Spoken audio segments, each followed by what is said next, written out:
Sadiq Khan's racist event in London exposed. Hello everyone, this is Andre Walker. Thanks so much for watching this video.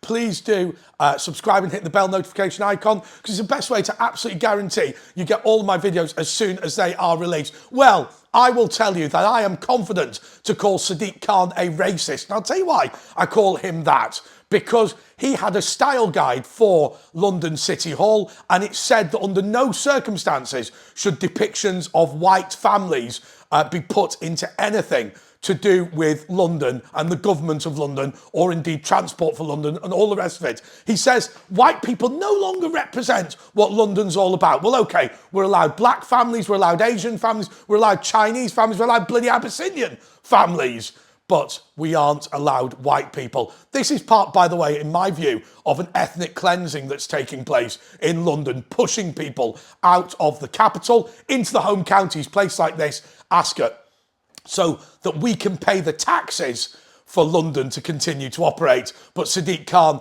only gets people that will vote for him actually living there. And if you think that Sadiq Khan is a good guy, then let me make a few points in this video that I think are going to persuade you the other way. But first of all, about the event, the UNESCO Anti-Slavery Day celebrates the way that slavery was abolished. He's running the event on the 23rd of August, 2025. There was one this year as well. And in the one this year, I'm going to tell you a few bits about it. They said that slavery was not stopped by the British. The slave war that was fought in the Atlantic did not really come about because of William Wilberforce and all the campaigns against slavery in Britain.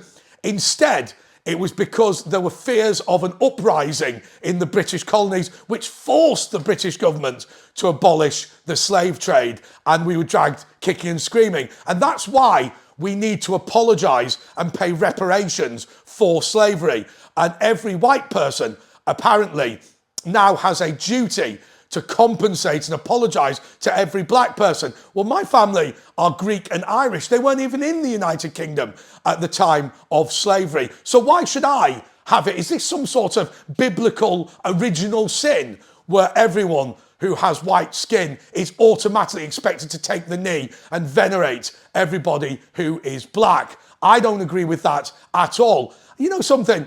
I think when you want to destroy a particular community, here's what you do. Ban their history, pull down their statues, discriminate against them in employment, discriminate against them in housing, discriminate against them in jobs. When you're talking about great replacement, all of those things are happening in Britain. There's only one thing worse than being white, and that's being British and white.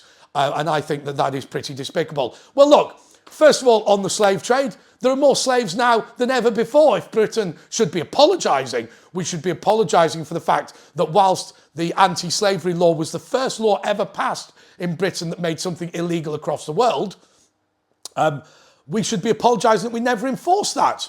Look at Pakistan. Look at the slave markets of Ethiopia. Look at the way that in our own country today, in Britain, have you ever seen these people praying like that for money?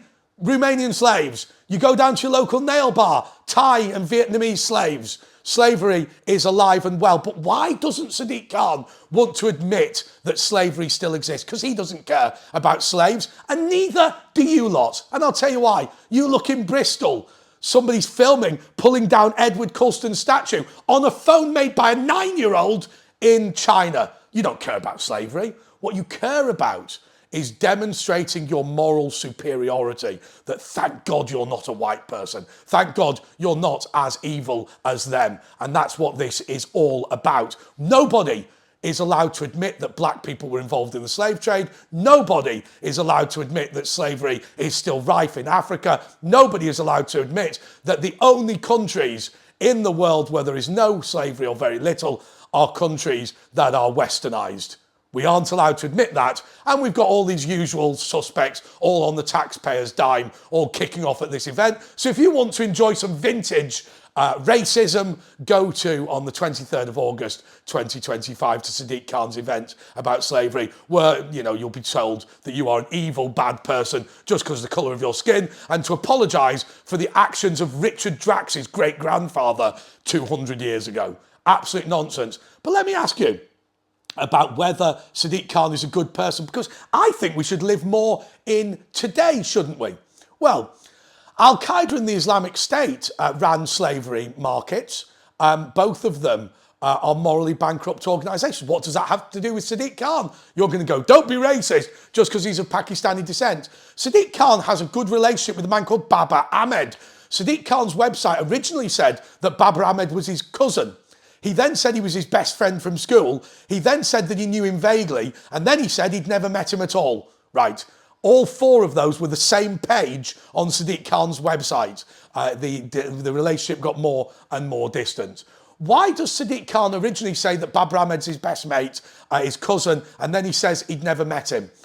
Well, I'll tell you who Babar Ahmed is. Babar Ahmed was the first man to launch an Al-Qaeda fundraising website. He is considered the godfather of digital terrorism, and he's from Tooting in London. Sadiq Khan defended him.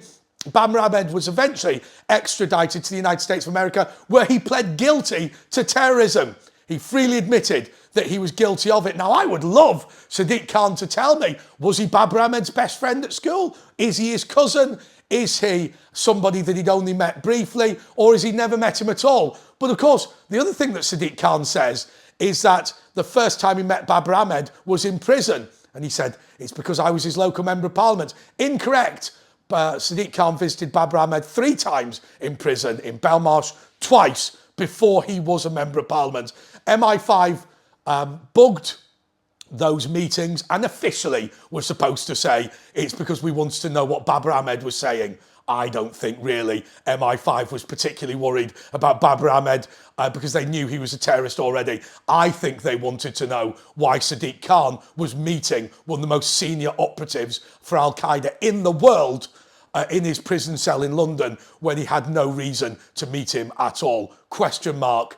I just wonder what was going on there. Also, the other thing is, I want to update you on Sadiq Khan, is the fact that he has now decided that he's going to put solar panels into the home counties. Yes, from now on, all the tube, or 5% of it, will be run by power created from solar panels, but they're not going to end up blighting London. No, they're going to be put out in Hertfordshire, in Buckinghamshire, and in Berkshire. Once again, Sadiq Khan has not only pushed us out of our own capital city, but now he wants to pave over the countryside that we have moved out to. This is a bad person, and I will tell you something that I've said on this channel multiple times. Most politicians that you will meet will want to bring people together. It might be misguided, but genuinely are good people. That is not true of Sadiq Khan. Sadiq Khan believes in division and hatred and othering. And I will say this to you, I genuinely believe that he should stop running racist events and apologise for supporting a genuine terrorist. Until next time, goodbye.